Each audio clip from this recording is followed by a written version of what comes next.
Olá, o meu nome é Roberto Quioca e este é o Leituras Comentadas. No episódio de hoje eu vou ler o artigo Votos e Balas, de Murray Rothbard. Antes de mais nada, eu gostaria de dar uma explicação, uma satisfação àqueles que me escutam com mais assiduidade. Por que eu parei um pouquinho aí de fazer os programas? Tem um tempo que eu não faço, algumas semanas que eu fiquei sem fazer. Eu tive um contratempo aqui no lugar onde eu moro. Infelizmente, acabou pegando fogo o andar de baixo do meu. Esse aqui de cima é o meu apartamento. Foi um fogo feio aqui que pegou. Eu mesmo que filmei isso aqui, uma tragédia. Realmente, o vizinho de baixo acabou se jogando do sétimo andar e faleceu, né? Veio a óbito. Infelizmente, aqui o meu apartamento, o apartamento de baixo. Eu ainda tentei, eu vi a fumaça saindo, eu estava em casa na hora. Eu vi a fumaça subindo e senti o cheiro de fumaça. Tentei, eu desci lá no andar no sétimo andar, chutei a porta com todas as forças que eu tinha, soquei a porta, chamei vizinhos para me ajudarem, sem sucesso para tentar abrir a porta antes que o fogo ficasse incontrolável. Não sei também se já estava incontrolável, não dava para ver do lado de dentro. E o vizinho acabou se jogando, acabou saindo também na televisão, tem a matéria lá, dos vizinhos que filmaram de outros andares. Graças a Deus, antes de sair de casa, eu tomei a medida correta de fechar as janelas antes de sair, senão, caso contrário, eu teria tido aqui um prejuízo enorme, o fogo teria se alastrado também no meu apartamento e para o meu andar. Graças a Deus foi só no andar de baixo. Isso fez com que eu tivesse que me afastar do meu apartamento por alguns dias. E quando eu voltei também, a minha varanda estava toda com problemas, o cheiro do apartamento estava, a fumaça estava muito forte. O seguro do proprietário deu pra gente uns aparelhos para limpar o ar. Tá tudo bem, graças a Deus. Deus é forte, Deus é bom. Deus fez o melhor para nós e conseguiu salvar nossas coisas, nosso apartamento e fez com que eu tivesse em casa também para que os danos fossem menores. E também meu cachorrinho teria estado aqui sozinho com a janela aberta e teria falecido também, as coisas todas teriam pegado fogo. Teria sido uma tragédia bem maior, mas eu acho que eu consegui evitar o que eu pude, né? Eu tentei evitar o pior, que foi o sujeito ter se matado, se jogado, né, para tentar se salvar ali, mas não consegui, né? Infelizmente, eu tentei, mas aconteceu, sinto muito, e também combinado com isso, outras coisas que o verão tá bombando, e aí resolvi aproveitar também uns dias para, ao invés de gravar o programa, nos momentos que eu poderia ter gravado, aproveitei o clima bom, que aqui é bastante raro. Olha como ficou preto a minha varanda, né? Que o vizinho do lado, que eu acordei ele lá para para me ajudar a bater lá na porta, não conseguimos. Ficou tudo preto. Eu vim aqui no dia seguinte, limpei tudo, peguei, porque tem aqui em cima tem um solário, então eu subi lá em cima, peguei a mangueira que tem lá em cima e limpei como eu pude. Eu comprei bucha, vinagre, essas coisas, sabão, lavei do jeito que eu pude, mas ainda tá um pouco bagunçado minha casa, tudo. Você vê que até o cenário aqui ficou mais apertado devido a todos esses contratempos. Mas tá tudo bem, graças a Deus e a Deus mesmo, a Deus que nós devemos. Nada de pior aconteceu comigo e com a minha família. E vida que segue, estamos todos bem. Bom, vamos lá, então. O artigo de hoje se chama Votos e Balas, é escrito por Murray Rothbard. Bom, se vocês não conhecem ainda o Rothbard, devem conhecer. Tem um artigo que explica, que conta mais ou menos a biografia dele. Claro, vastíssima, não caberia no artigo, tem também livros.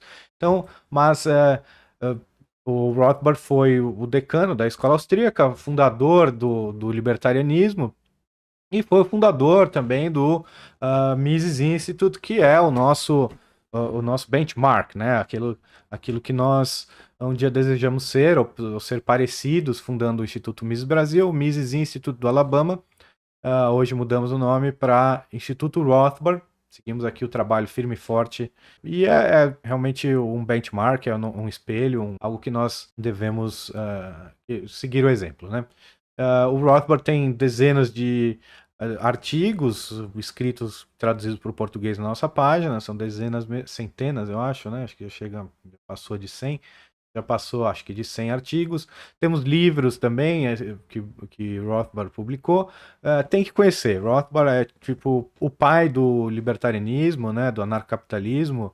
É talvez o filósofo, o escritor mais influente nessa filosofia de pensamento, que é a nossa, que é a filosofia de pensamento, obviamente, do Instituto Rothbard, que leva o seu nome, e também de nós, anarcocapitalistas, libertários, e desejamos uma sociedade livre. Rothbard é é um homem que produziu muito, morreu cedo, mas teve bastante tempo, bastante produtividade, produziu muito mais do que muita gente aí que vive muito mais do que ele consegue produzir durante uma vida mais longa. Então, sem mais delongas, passar a leitura do artigo. Talvez o principal argumento em favor da democracia é aquele que diz que ela substitui balas por votos. A democracia seria o único arranjo que permite trocas de poder ou a manutenção do poder sem derramamento de sangue. A democracia substitui o poder de mudanças violentas, algo inconveniente e destrutivo, pelo processo de mudanças pacíficas que expressam o desejo da maioria. Essa é a ladainha que a gente escuta. É um argumento que os defensores da democracia usam, né? Que sem a democracia, a única forma de mudar o poder seria com tiros, né? Não necessariamente, né? Mas tudo bem, é um argumento que deve ser explorado com maior detalhe. Alguns democratas definem a democracia como sendo a vontade da maioria, ao passo que outros tomaram o cuidado de enfatizar que as minorias são livres para tentar, de tempos em tempos, se tornar a maioria decisiva. Porém, qualquer que seja a definição dada para a democracia, o argumento de que a democracia é o melhor sistema disponível porque permite trocas pacíficas de poder ou a manutenção pacífica do poder sem derramamento de sangue é o dominante.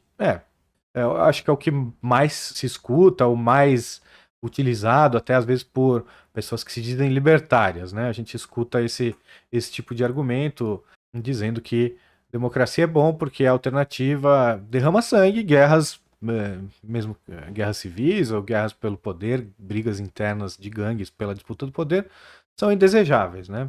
Outro argumento utilizado pelos defensores da democracia é o de que as decisões da maioria estão sempre ou quase sempre moralmente corretas.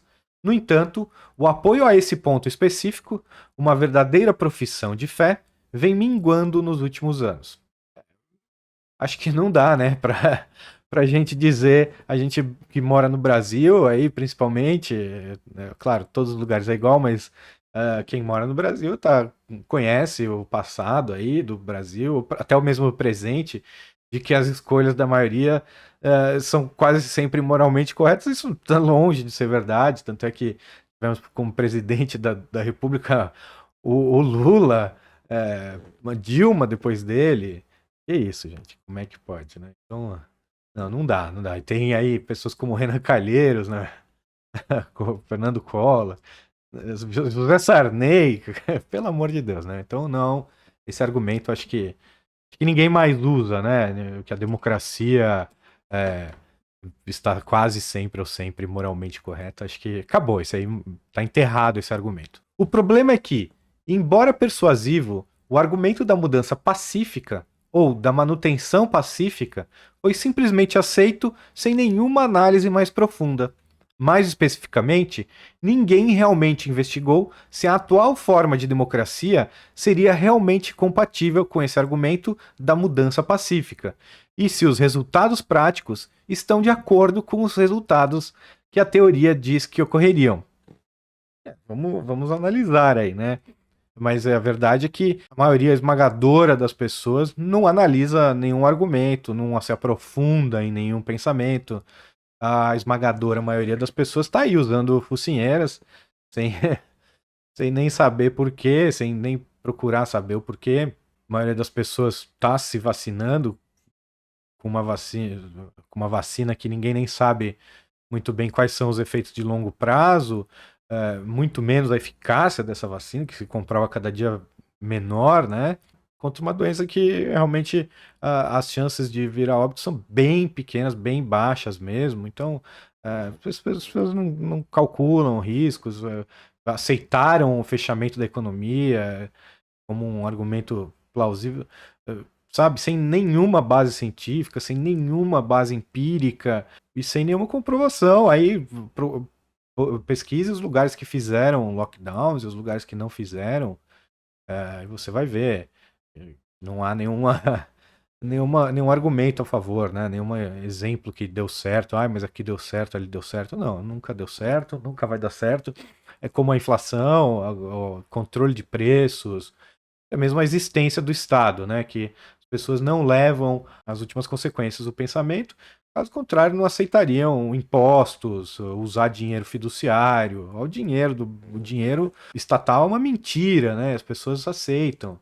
Mas é uma mentira deslavada, uma mentira que é escancarada na nossa cara, ano após ano. Esse plano real que é uma verdadeira panaceia que veio para curar todos os males do mundo, da inflação, do Brasil, que os seus inventores são louvados. O real já perdeu mais de 90% do valor, é um tapa na cara de todo mundo, e as pessoas continuam aceitando usar o dinheiro fiduciário, porque simplesmente não param para pensar, não estão nem aí porque é verdade, porque como é que funcionam as coisas, como não funcionam. É terrível, terrível, mas vamos nós aqui analisar então esse argumento de que a democracia realmente causa as mudanças pacíficas, né? Em vez de procurarem respostas, as pessoas simplesmente assumiram que qualquer tipo de democracia está automaticamente credenciada como o melhor método de se conduzir mudanças pacíficas de governo. Porém, vamos investigar o argumento um pouco mais a fundo. Um pouquinho só. O que ele realmente afirma é que, no longo prazo, a opinião da maioria é o que vale sob qualquer forma de governo e que, portanto, é melhor deixar que a maioria esteja no comando pacificamente, que é o objetivo da democracia, em vez de obrigar essa mesma maioria a tomar as ruas periodicamente, praticando algum violento golpe de Estado ou uma revolução. Pô, a gente viu que tomar as ruas pacificamente não adianta nada, né? No Brasil ficou escancarado isso também, que se a maioria quiser realmente tomar as rédeas das coisas, não vai ser ostentando bandeirinha do Brasil e tomando as ruas em massa, porque realmente pedir para que os protestos sejam ainda maiores, mais enfáticos do que os que já tiveram no Brasil, é impossível, não dá, já são os maiores protestos da história do Brasil, essas motociatas, essas coisas aí, aquele protesto pelo voto impresso, uma coisa gigantesca, enorme, proporções homéricas, e no dia seguinte a democracia dá um tapa na cara desse povo aí, dizendo que não, que vocês não ganharam nada. Se vocês quiserem alguma coisa, vocês vão ter que realmente fazer mais que isso. E não é desfilinho de tanque, é realmente a maioria cercar aí, sei lá, a casa dos políticos e dar um jeito, né? Porque não tem como outro jeito da maioria dominar, realmente. Não dá. E aqui votar não adiantou nada também, porque as pessoas votaram nas pessoas que estavam com o Bolsonaro. Você vê quantos que foram eleitos com o Bolsonaro se fingindo de bolsonaristas, quantos foram eleitos prometendo voto impresso, por exemplo, como aqueles garotos do MBL, aquele garoto, acho que só o Kim Kataguiri, né? Não sei se tem outra pessoa do MBL que se elegeu, mas o Kim Kataguiri foi eleito prometendo que iria lutar com unhas e dentes pelo voto impresso. Foi uma das bandeiras de campanha dele. E o que a gente vê, ou que ia defender a liberdade também, e acabou defendendo a prisão domiciliar generalizada, acaba defendendo a invasão, o estupro coletivo generalizado por parte do Estado, que seria a inoculação obrigatória, e também o voto impresso, que ele votou contra. Votaram nele, ele prometendo que o voto impresso seria. Esse voto aí impresso do Bolsonaro seria uma bandeira dele, e quando chegou a hora do vamos ver, votou contra. Então, votar, meu amigo, é uma piada. Mas vamos lá. Desta forma, dizem os democratas, os votos substituem as balas e a carnificina de uma maneira muito engenhosa. Afinal, uma eleição democrática gera os mesmos resultados políticos que teriam sido obtidos caso a maioria tivesse de testar sua força contra a minoria em um combate violento. Não seria, a não ser, claro, que essa maioria que foi para as ruas aí no Brasil seja uma maioria de pessoas não apenas pacíficas, mas não contrárias à violência, né, de qualquer espécie, inclusive a violência em legítima defesa, que não é o caso, porque eu acredito que a maioria aí defende o armamento civil. Aí a minoria que com certeza é violenta, que a gente sabe dos protestos que são de esquerda aí no Brasil e no mundo, são uma minoria que não se incomoda em agredir as pessoas, não se incomoda em destruir os negócios e a propriedade dita pública, né? Eles agridem e não tem nenhum respeito aos demais indivíduos. A gente sabe que isso é uma vantagem na hora da briga, né? Na hora da briga, quem tem honra tende a tomar pior, né? Porque se você falar é só na mão e o cara puxa uma faca, quem foi só na mão mesmo tomou a pior. Quem teve honra tomou a pior. E esses caras são desonestos. Então pode ser que eles ganhassem uma guerra pela desonestidade, pela desonradez deles. Mas eu duvido, são muitas. A maioria esmagadora, né? Tá de um lado. E a minoria absoluta, né? Muito poucas pessoas são realmente esses antifascistas, essa turma aí que se diz antifascista, né? Que são realmente fascistas. A minoria tá do lado de lá, né? Tá do lado do PT, dessa turma aí do socialismo, do lockdown, do fim da liberdade, né? De todas as liberdades, em total da liberdade da propriedade privada. E a maioria parece estar a favor, graças a Deus. Eis, portanto, o primeiro critério para o argumento da mudança pacífica, ou da continuidade pacífica.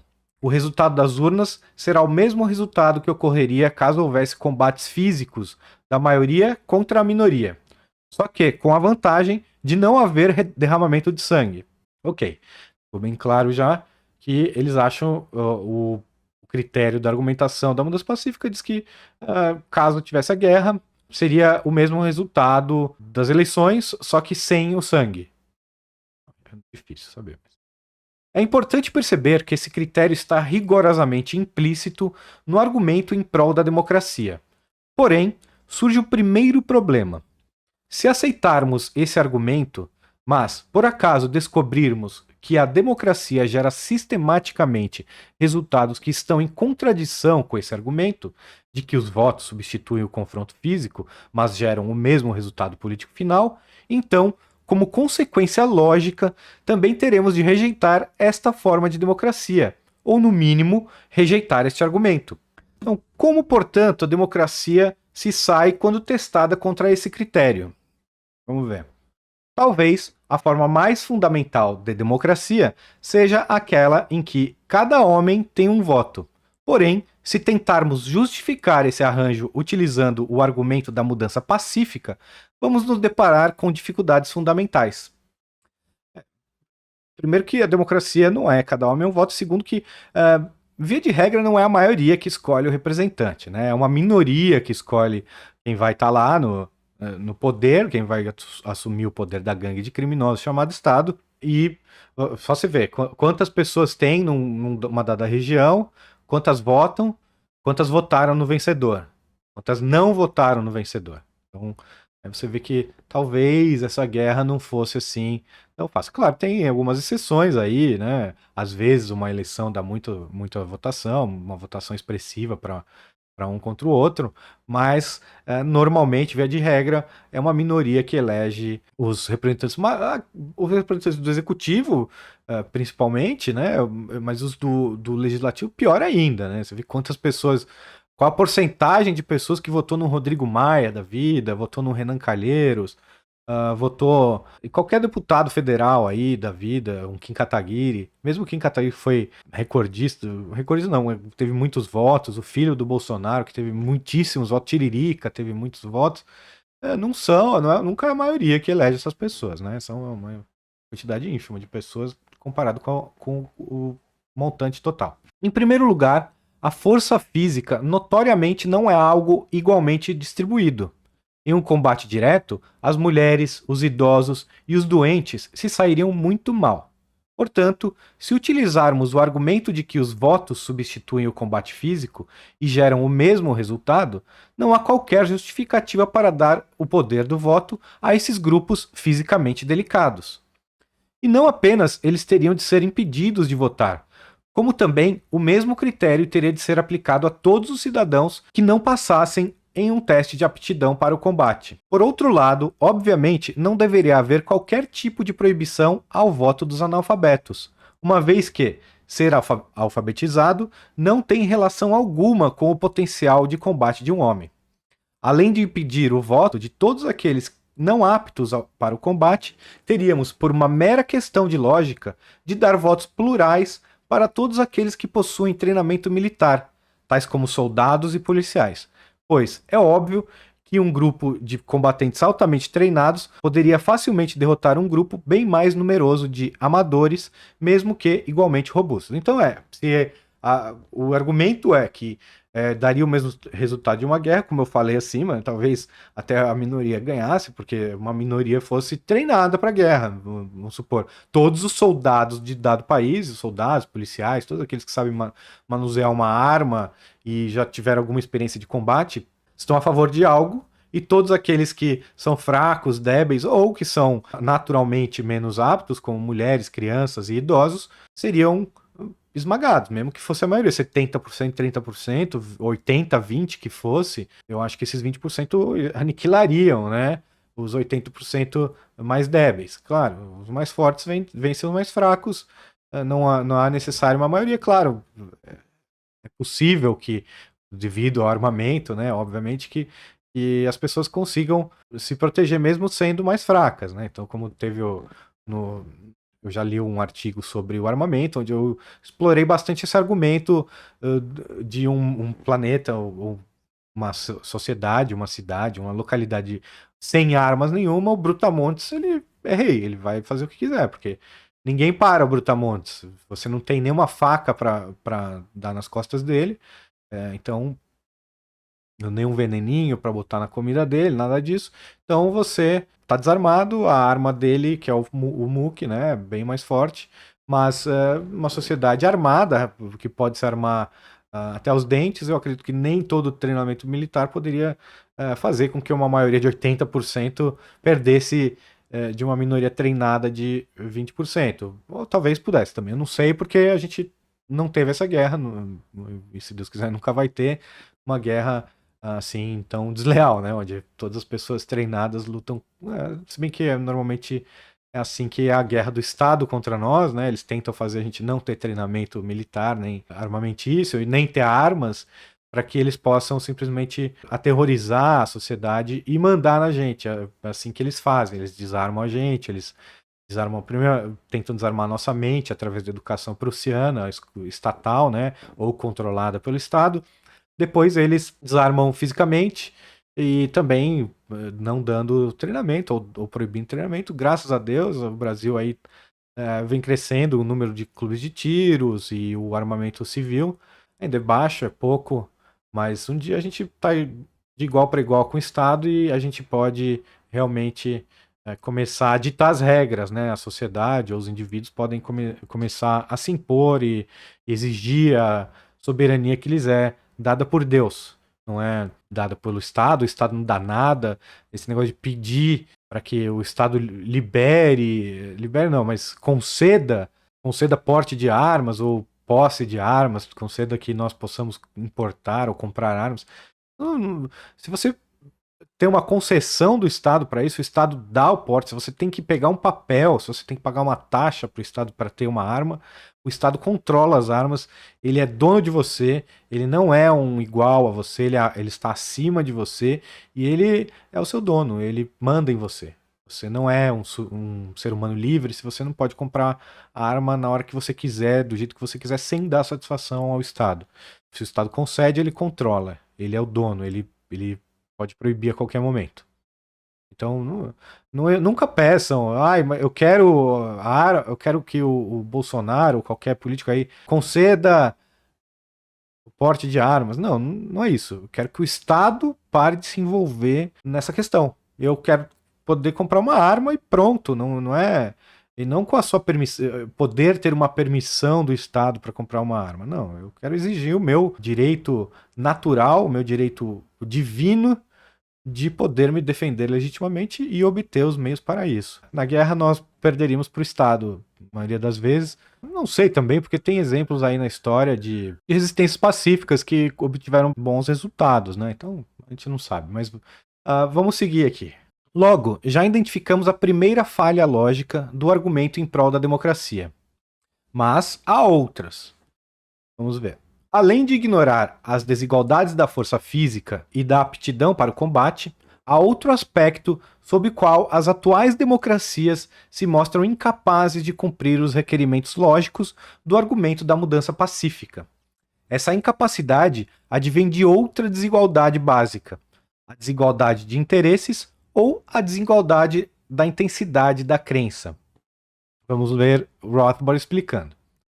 Suponha que 60% da população de um país seja indiferente ou ligeiramente favorável ao atual governo ou ao atual partido político que está no governo, ao passo que os 40% restantes são contra. Suponha também que esses 40% são realmente contra o atual governo e o atual partido que está no poder, de maneira intensa e inflamada, pois são eles que estão tendo de arcar com as benesses e com os privilégios que o governo distribui para seu eleitorado cativo. Na ausência de democracia, esses 40% estariam muito mais dispostos a entrar em combates físicos. Perfeito? Mas ele segue. Enquanto isso, os outros 60% são formados por pessoas indiferentes, por pessoas desinformadas, por pessoas que têm apenas um leve interesse no assunto e pelos privilegiados pelo governo. Os 3 primeiros grupos certamente jamais iriam às ruas guerrear, mas seu eventual voto em prol do governo tem o mesmo peso de um voto contra o governo. Ou seja, se houvesse uma guerra, essas pessoas talvez não guerreariam, e quem ganharia seria a minoria. Ou seja, é uma diferença no interesse. Como a gente vê hoje, eu não sei quem é mais apaixonado, realmente o Brasil está bem dividido, está bem inflamado, né, dos dois lados. Me parece que os contra, os fora Bolsonaro, eles são mais inflamados, né, são mais atacados, histéricos. Eu não sei também, porque o pessoal do lado do Bolsonaro também é bem ativo, bem participativo. Porque a verdade é que quem inflamou tudo isso mesmo foram os anos tenebrosos, né, do PT, seguidos, né, o PSDB, seguido do PT, que destruíram o Brasil de uma maneira que, ou seja, desculpe, começou com o Sarney, né, aí veio o Collor, fez algumas coisas que poderiam dar boas, que poderiam dar certo, mas ele mesmo fez coisas tenebrosas. Aí veio o Itamar Franco, e fez o Plano Real, que é um sucesso, como eu já disse, que fez o Real já perder 90% do poder de compra. Melhor, porque se fosse o Plano Cruzado ainda, tinha perdido 1.200, ou seja, 99,9%. Não é bom o suficiente, tá?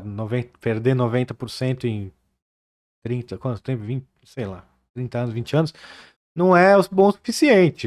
Seria bom se tivesse, sei lá, na pior das hipóteses, perdido 5%, já seria algo terrível, né? Que a sua moeda tivesse sido corroída em 5%. Mas, ok, né? Puxa, que bom, né? Mas mais de 90% do poder de compra da moeda foi perdido. O que tem de bom, né? Então, e aí veio depois, claro, só para fazer o parênteses, veio depois Fernando Henrique, com medidas também translocadas, algumas boas também, mas mesmo as boas não eram tão boas, com as privatizações, que foram verdadeiros loteamentos para os ricos e poderosos, aí para os amigos do rei, como o Dantas lá, essa turma completamente corrupta, corruptora, tomaram conta de tudo e destruíram a economia do Brasil, né? Fizeram bilionários no Brasil, pessoal do gás, pessoal da telecomunicação e tal, ficaram bastante ricos, mas o resto da população se deu mal com isso. E aí veio o Lula e a Dilma tomar tudo mesmo e acabar com a nossa economia, com o nosso país, com tudo, com a moral, a ética de tudo. E correram todas as instituições, não que elas tivessem qualquer tipo de legitimidade ou nenhum tipo de probidade, né? Já eram, sempre foram corruptas até as tampas, né? Nunca houve honestidade em nenhum dos órgãos públicos aí. Talvez raramente um ou outro, ou alguém realmente idealista estava à frente, mas o idealista do Estado é pior do que o corrupto, né? Então, terrível, terrível o que fizeram, destruíram e o povo foi pra rua, realmente em massa.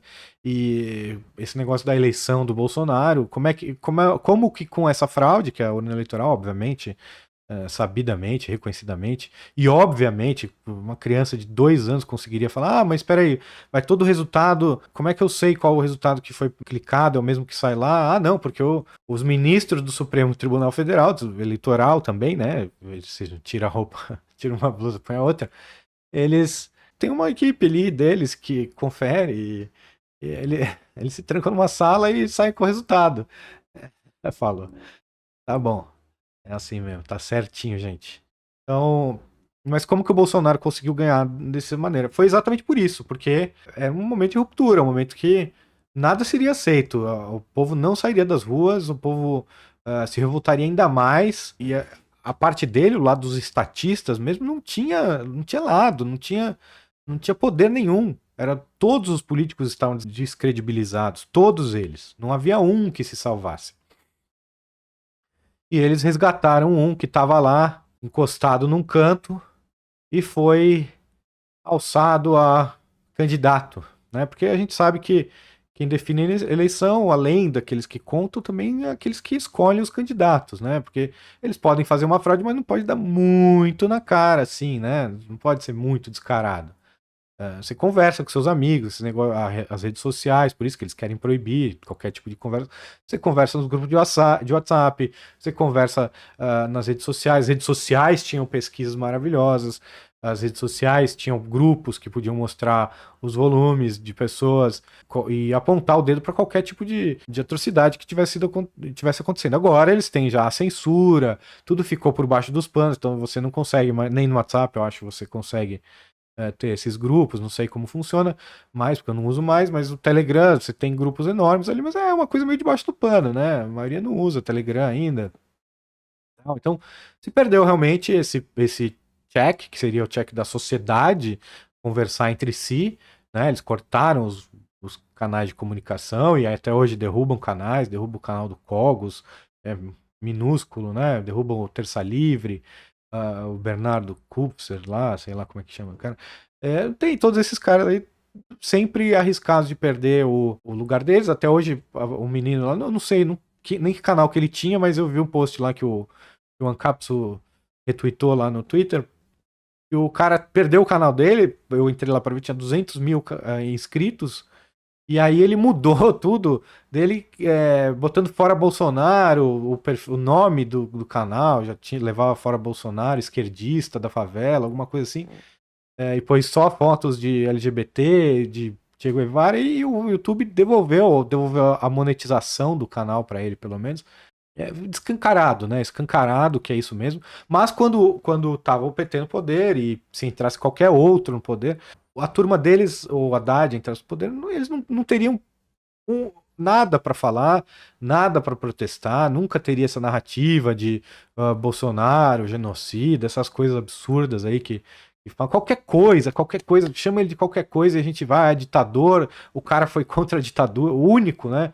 O único que se ergueu contra a ditadura da fraudemia, o único que mostrou o remédio correto para essas doenças, ou os remédios, né? Porque tem mais de um.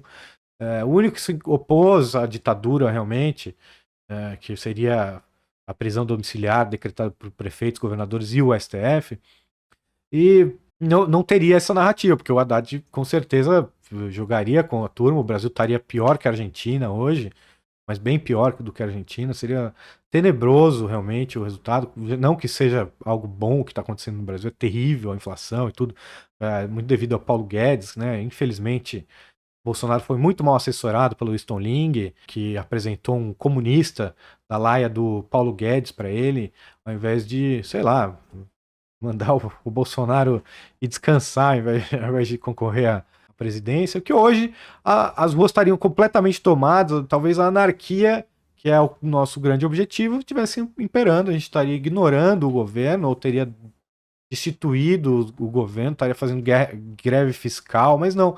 Eles alçaram o Bolsonaro exatamente por isso, porque a grande maioria, eles queriam que o Estado voltasse a ter alguma legitimidade, e a grande maioria hoje dá suporte para o Bolsonaro, para as instituições.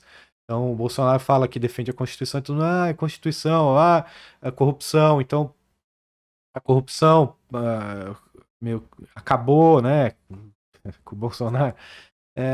Então hoje as pessoas que estão à frente do Estado são pessoas honestas. O povo está acreditando nisso, né? O povo acredita. Não que eu duvide que o Bolsonaro possa ser uma pessoa honesta, eu acredito que possa ser. Até hoje eu não vi nada que desabonasse assim na parte de corrupção mesmo, né?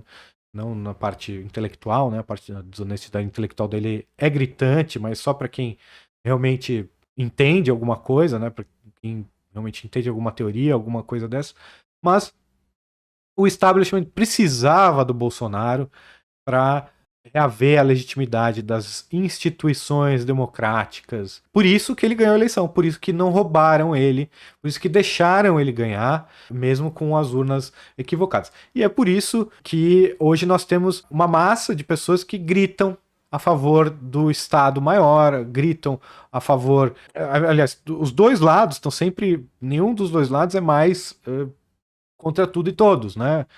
Os dois lados têm um time agora. Um lado que é um Estado bem maior, e o outro que é um Estado menor em algumas áreas, mas mais forte em outras. Então, não sei se equilibra, mas eu acredito que o lado do Bolsonaro, que era um Estado um pouquinho menor do que está hoje, ou pelo menos menor do que o outro lado, né? O outro lado que é realmente a destruição de tudo e todos, mas com o fortalecimento do Estado, né?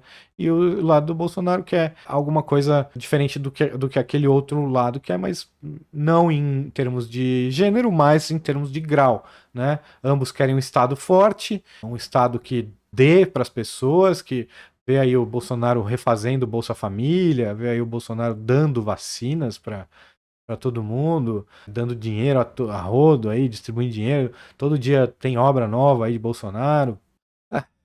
Bom, é, não sei, melhor entregar uma obra do que pegar o dinheiro e não fazer nada, né? Mas Deus me livre, né? Que terrível que é a situação que ficou. Porque antes era uma situação boa para os libertários, estava todo mundo contra tudo e todos. Qualquer político que aparecesse nas manifestações era execrado, era tirado de lá a pontapés. Eu mesmo tirei o Alexandre de Moraes de uma passeata que estava tendo na Paulista.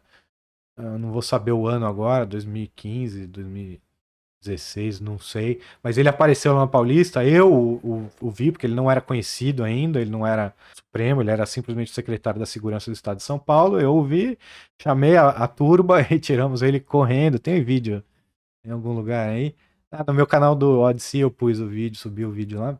Então, eles precisavam do Bolsonaro exatamente para que não fosse 70% contra o Estado e todos os políticos e todas as medidas de qualquer político e contra aquela turba que estava na rua realmente contra os políticos. Então eles precisavam disso. Foi assim que o Bolsonaro ganhou. Então, aqui com esse argumento, uma guerra hoje, eu acredito que o lado do Bolsonaro ganharia, porque tem aí policiais e militares do lado dele, e a grande maioria. Não é só por esse fato, pelo fato da força física, né? Mas por grande maioria. E também porque é uma legião de seguidores bastante engajada que o Bolsonaro tem. Então, numa guerra, o lado bolsonarista venceria. Sem contar, claro, aí a gente tô falando uma guerra interna, né?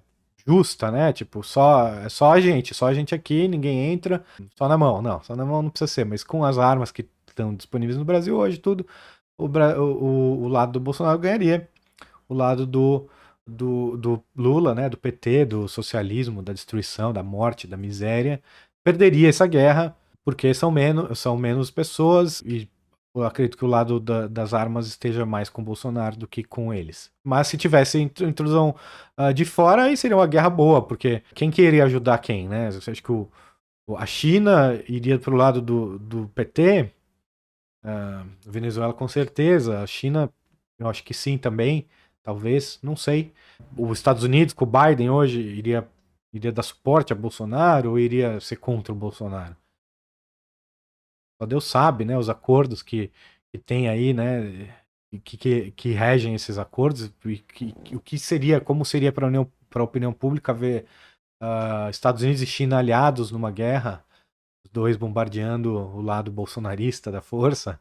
Eu não sei. Bom, é viagem demais. Tomara que nada disso nunca aconteça. Mas se acontecer, estejam preparados aí, porque a guerra, infelizmente, é a natureza, né? A gente está em guerra perpétua contra o Estado. A guerra, ela está acontecendo neste momento, e está acontecendo desde que o Estado foi instituído na sociedade, porque é uma eterna guerra do Estado sobre nós, né? Então, o Estado contra o povo.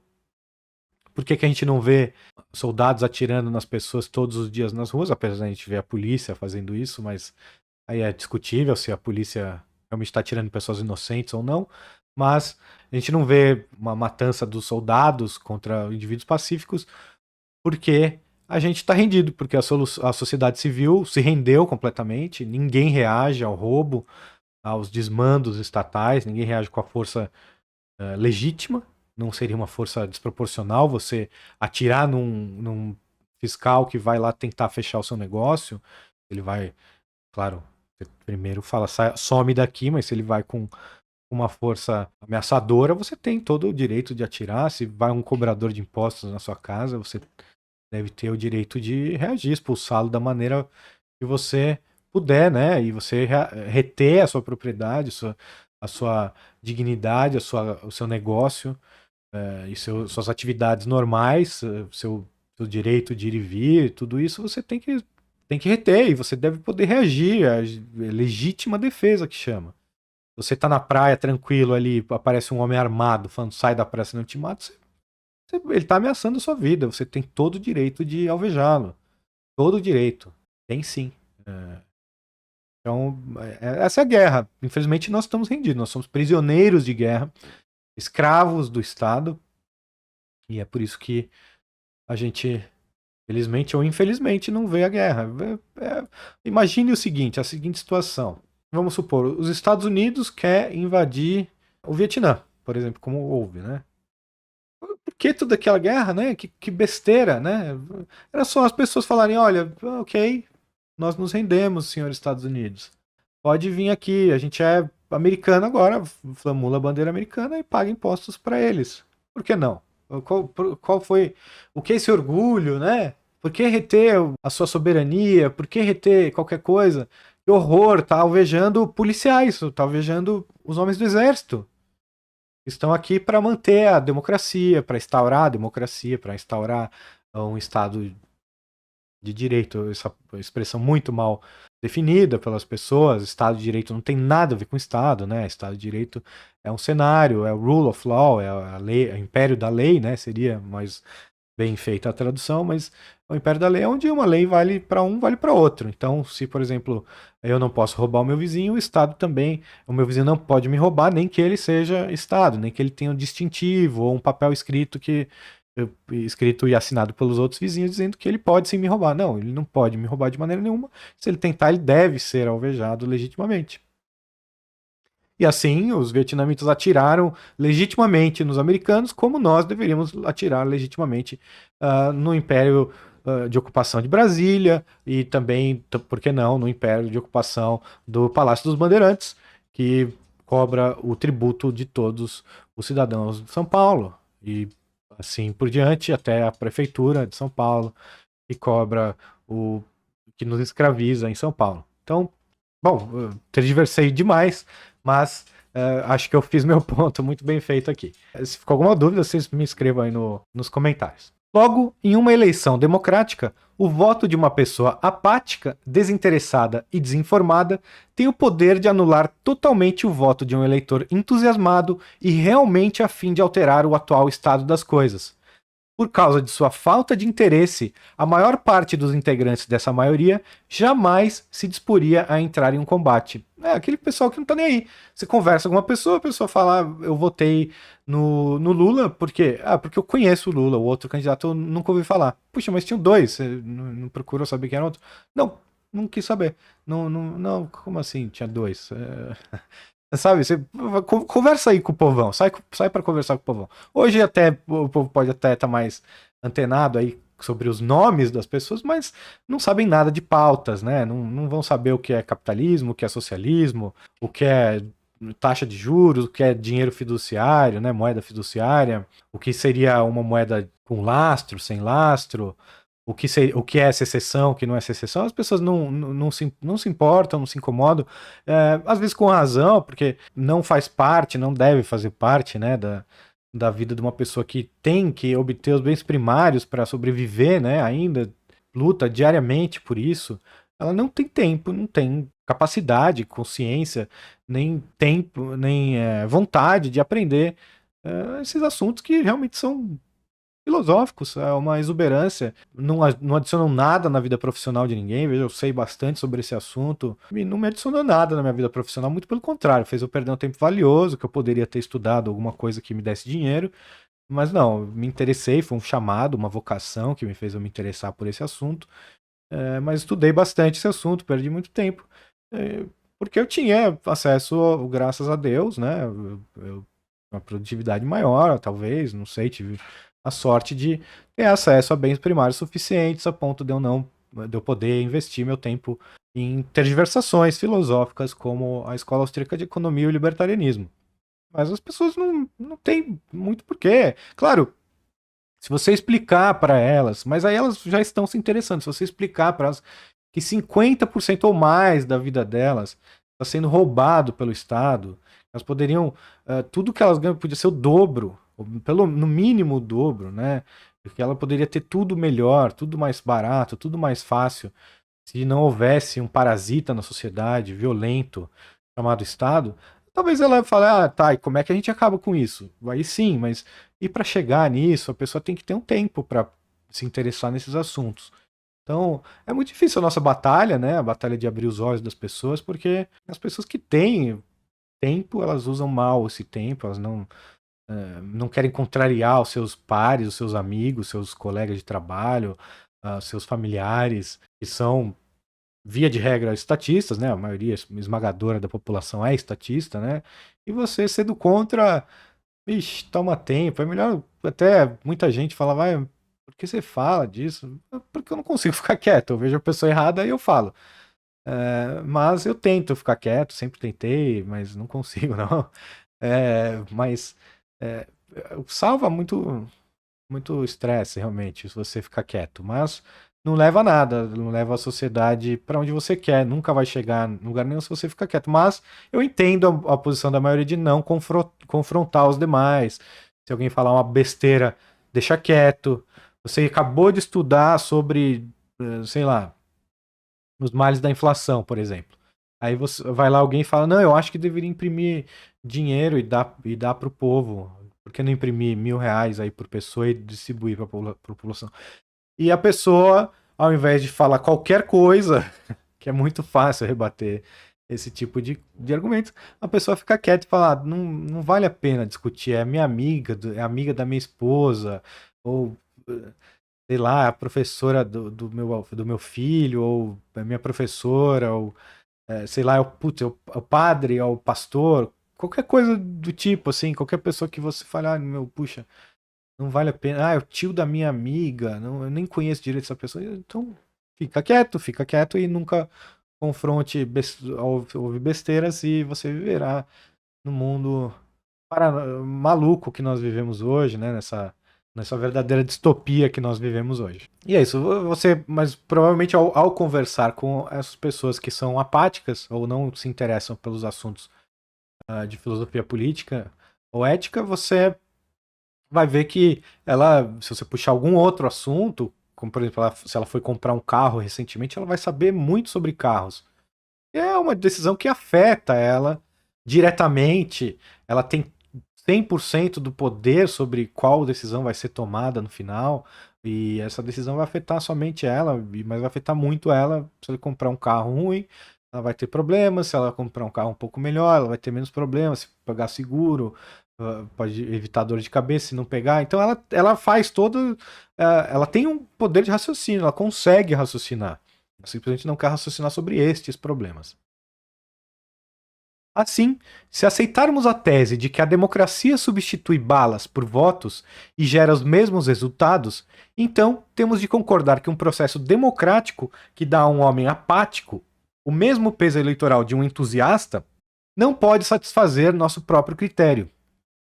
O apático jamais entraria em um combate. Portanto, as atuais democracias sistematicamente distorcem os resultados eleitorais em relação aos hipotéticos resultados de um combate. Sem dúvida, né? Você não vai lutar. Vamos supor, se o Bolsonaro e o. Sei lá. E o Paulo Guedes disputam. Sei lá. A 80 por hora. Não, tô brincando, mas se são duas pessoas muito parecidas, vai. Lula e. Aécio e Dilma, vai. O Aécio, ele fala que quer diminuir o imposto de 50% para 48%. E a Dilma na campanha fala que quer aumentar de 50% para 51%. Então um quer diminuir 2%, o outro quer aumentar 1%. Você entraria numa guerra por isso? Não, né?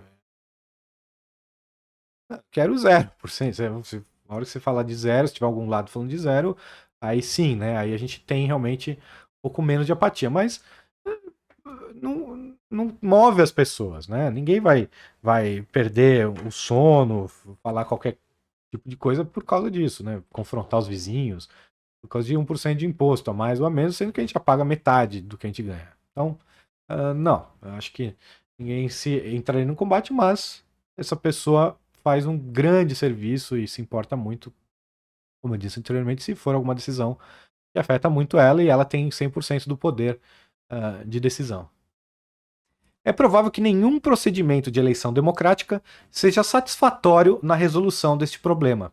Porém, é certo que muito poderia ser feito para alterar as formas atuais, de modo a trazê-las para mais perto de nosso teste. Vamos ver. A tendência de todas as atuais democracias tem sido a de tornar o voto mais fácil para as pessoas. Porém, isso viola diretamente o teste, pois isso significa mais facilidades para os apáticos registrarem seus votos. E quanto mais peso é dado aos votos dos apáticos, mais longe a democracia fica da satisfação de seus próprios critérios. Exatamente. Dar poder ao voto para garotos de 16 anos, como tem no Brasil. É um absurdo total, né? Uma criança de 16 anos não sabe nem falar direito, nem arrumar a cama, para falar melhor.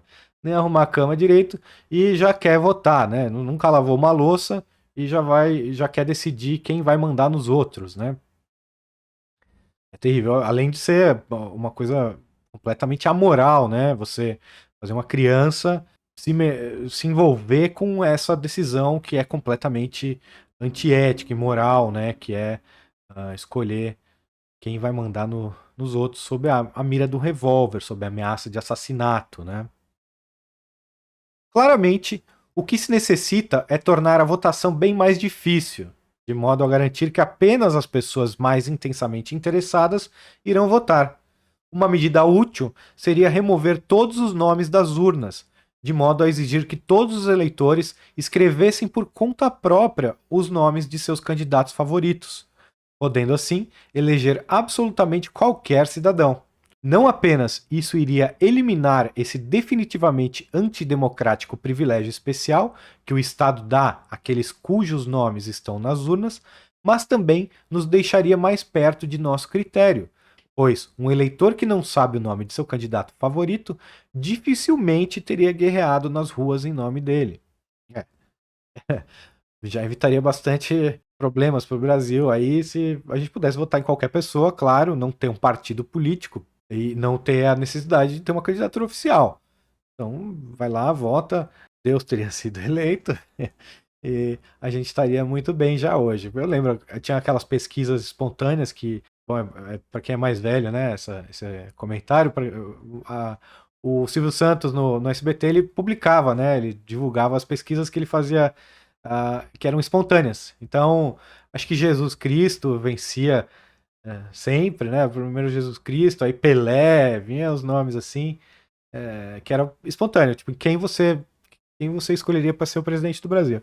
Então, se a vontade da maioria fosse ser decidida, Deus teria sido eleito e a gente seguiria apenas os mandamentos, viveríamos no ancapistão, né? Porque não roubarás, não matarás, não pode ter Estado.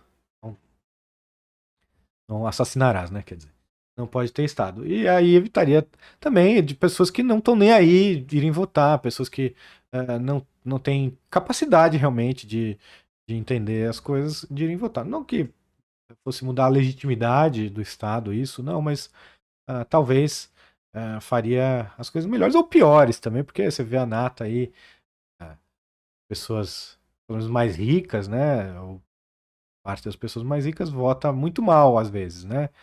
Votam, veja como vota o Leblon, que vota no PSOL, né? Mas não que tenha opções, né? Não há opções, mas talvez melhorasse, não sei. Desta forma, vemos que o argumento da mudança pacífica, longe de endossar todas as atuais democracias, requer mudanças vitais e radicais nas atuais estruturas democráticas.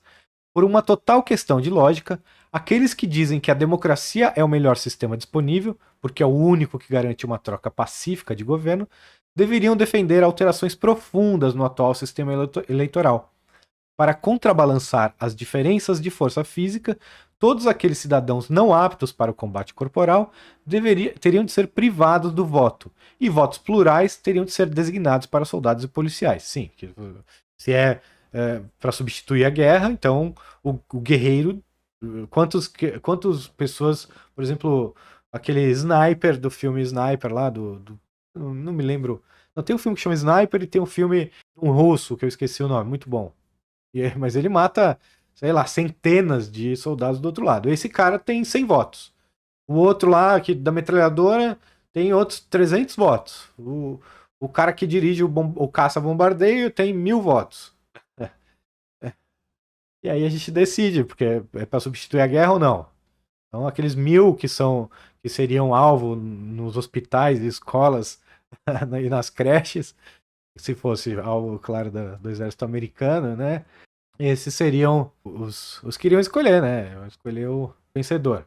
Igualmente, para contrabalançar as diferenças de interesse e entusiasmo, o processo eleitoral teria de ser dificultado e não facilitado, incluindo-se aí a imposição de que as pessoas escrevessem o nome de qualquer pessoa de seu interesse. Você imagina, o cara.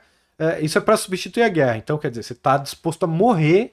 A guerra é onde você vai, você praticamente se inscreve como suicida, se você vai espontaneamente, né? E a gente não acredita em servidão involuntária, né? A gente acredita que as pessoas vão e elas vão servir os outros voluntariamente. Então, se você quer ir numa guerra, é porque você está disposto a se matar pela outra pessoa. Se você não sabe nem escrever nem o nome dessa pessoa,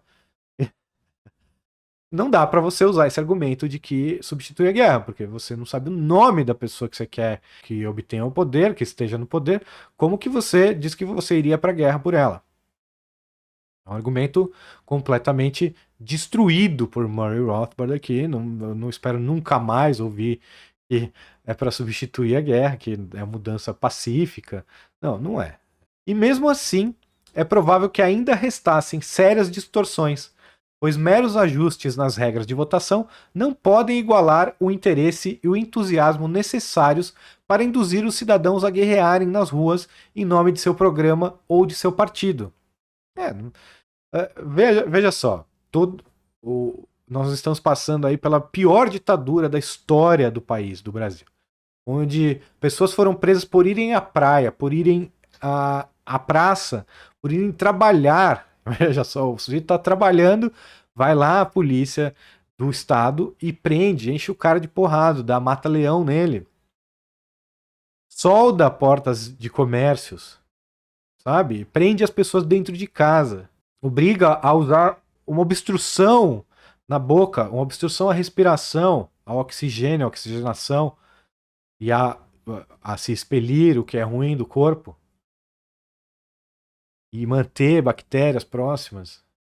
É, é, olha, É uma coisa que agora falam em injetar substâncias forçosamente nas pessoas, ou fazer com que elas não possam trabalhar ou conviver em sociedade caso não o façam. Olha, é a pior ditadura da história. E nem assim as pessoas saem às ruas para protestar contra isso. Vê lá os protestos do Paulo Cogos, tem 50 pessoas, é um absurdo isso. Então, não, as pessoas não estão dispostas a guerrear por nada. Algumas talvez até estariam dispostas a matar as pessoas que não querem se vacinar ou não querem pôr uma máscara na cara. Mas não é. Não acredito que aquele frouxo está aí escondido atrás de um fake, comentando nos posts de Twitter e nos vídeos de YouTube ou em outras redes sociais, que esses frouxos seriam capazes de ir para uma guerra. Não acredito. E eu não acredito que esses bunda moles que que tem medo de uma gripezinha, ou de uma gripe mais séria, mas que tem uma 99,9% de chance de recuperação, e por isso fazem qualquer coisa que os políticos mandam, mesmo que não tenha nenhuma comprovação científica, como usar máscaras, tomar vacinas, ou se trancar em casa. As pessoas não têm coragem nem de contestar, nem de pesquisar se aquilo que eles estão sendo mandados é certo ou não. Como que vai ter coragem de ir para uma guerra, pegar uma arma e atirar no seu confrade, no seu vizinho? Não acredito nisso não. Então, essas pessoas não estariam dispostas, numa guerra elas perderiam. Nós venceríamos uma guerra, então eu não temo tanto a guerra assim, eu acho. Acho que pelo menos o lado que é um pouquinho menos dessa loucura, venceria uma guerra. Mas, então, só mais um argumento aí para destruir o argumento da votação substituir a guerra. É possível, portanto, que o argumento da mudança pacífica seja autocontraditório e que tal critério jamais seja cumprido. Porém, mesmo se desconsiderarmos essas distorções inerentes, as atuais democracias certamente jamais poderiam ser justificadas por esse argumento. E mudanças radicais, exatamente como as esboçadas acima, seriam necessárias. Se este é o argumento que defende a democracia para essas pessoas, então eles devem ser os que devem exigir essas mudanças na legislação democrática, na legislação eleitoral, né? As pessoas que usam esse argumento. Não nós somos libertários, nós somos contra a democracia, simplesmente porque nenhuma minoria, nenhuma maioria tem direito de dizer aos outros como viver sua vida, como usar sua propriedade e assim por diante. Então, não importa se a maioria decidiu ou se a minoria decidiu, que roubar continua sendo errado, assassinar continua sendo errado. E o Estado só vive através das ameaças desses crimes, ou da execução desses crimes, e, portanto, o Estado é legítimo. A democracia, como ela é um arranjo estatal, né, um arranjo para decidir posse, né, o mando do Estado, né, o mando dessa organização criminosa chamada Estado, a democracia passa a ser nada para nós, algo completamente desprezível. O modo de organização estatal, o modo de organização do crime, e nós somos contra o crime. Então, tanto faz como foi feito esse crime, se os ladrões decidiram entre si que iriam assassinar uma pessoa ou roubar uma pessoa, continua sendo errado. Ou se não, ou se foi um só que decidiu, ou se houve fraude nessa decisão. Se roubou, é errado, não importa, pronto, ponto final. Então o Estado é legítimo, os crimes do Estado são ilegítimos, a democracia não tem nenhuma legitimidade, é um ritual sem valor algum, legítimo, né, ético, não tem nenhum valor.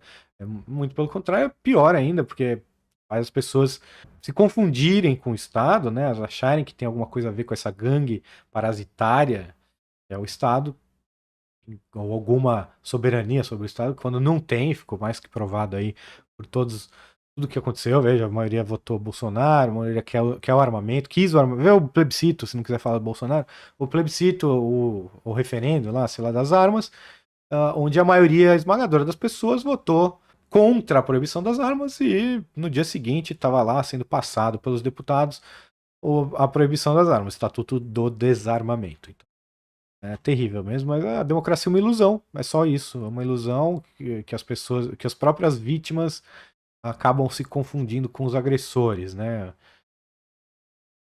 É terrível. Logo, a democracia atual, marcada especialmente pela votação gratuita e pelo sistema de um homem, um voto, não pode ser defendida, sendo, na verdade, negada pelo predominante argumento da mudança pacífica de governo. Ou esse argumento é abandonado e inventa-se outro, ou todo o sistema deve ser abandonado. Todo sistema deve ser abandonado. Claro, eles vão inventar outro. Se você ainda defende a democracia, ou o Estado, né, você, por favor, coloque aí. A democracia é melhor porque 3 pontinhos é melhor do que a paz, do que a liberdade, do que o respeito à propriedade privada, do que o não crime, do que uma sociedade sem o crime institucionalizado, sem a barbárie institucionalizada, que é o Estado, e não importa se é democrático ou não. Então, você coloca aí, a democracia é melhor do que a não barbárie, do que a civilização, porque 3 pontinhos. Porque a democracia não é boa, a democracia é terrível. Eu acho que um dos piores males aí, talvez, não apenas tudo que Hoppe fala, mas ele fala também isso, mas essa confusão da vítima com o agressor, né? Isso é terrível mesmo. E eu vou ler ainda mais artigos sobre a democracia, é um dos assuntos favoritos. Lembrando a todos que me sigam pelo Odysee, é a minha plataforma favorita ainda. Eu só assisto vídeos ali no Library, no Odysee. Não tenho assistido no YouTube, mas se você está me vendo pelo YouTube, se inscreva no Odysee, tá o link aqui na descrição do vídeo, comemorando aqui esse programa de número 50, né? Mandar um abraço pro Pedro, meu editor, que ele escuta todos os programas. Pedir desculpa novamente a quem me escuta com assiduidade pela ausência aí nesses dias. Não sei se eu vou conseguir voltar a postar 2 por semana ainda, tá bastante apertado aqui, bastante confuso, mas vou tentar voltar a postar 2 artigos, 2 leituras por semana, terças e quintas. Esse aqui eu não sei que dia que vai no ar, mas continue me seguindo, se inscrevam no Odysee através do link, se você está me assistindo pelo podcast, obrigado por me ouvir aí, um prazer. Se você quiser doar Nano para mim, ou Bitcoin, eu aceito a criptomoeda Nano. A Nano, poxa, doações de centavos, já recebi algumas, muito obrigado às pessoas que doaram. No Bitcoin é meio difícil doar centavos, mas se você quiser doar uma quantia maior, Bitcoin é maravilhoso, adoro Bitcoin também, não tenho nenhuma treta aí com Bitcoin, né? Nada. Se você quiser doar em outra criptomoeda da sua preferência, pode doar também. Só me fala, eu coloco o link passo a colocar o link da carteira na descrição dos vídeos. Muito obrigado. Leiam o Rothbard, leiam todos os artigos do Instituto Rothbard e continuem dando o seu like e as suas inscrições aí nos nossos canais. E um abraço muito grande para todos. Até a próxima.